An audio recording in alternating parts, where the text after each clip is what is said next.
Para ngayong tanghalian guys, magluluto lang ako ng noodles. Lagyan natin ng itlog para may konting ano naman. Yan. Ayan ang aking tanghalian guys.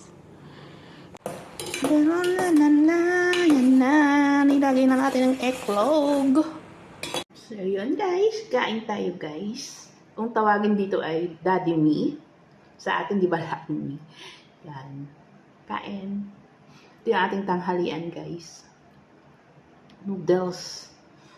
Pero ang gusto ko sa noodles, walang masyadong sabaw. Yung tama lang.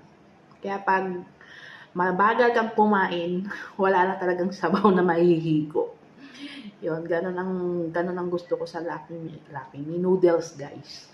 Nasanay ako sa Lucky Me. Kain tayo, guys. As you can see, wala na siyang sabaw masyado. Hinigop na nung noodles. Masipag ako magluto guys pag ako lang mag-isa. Kaya ang naisip ko ay noodles.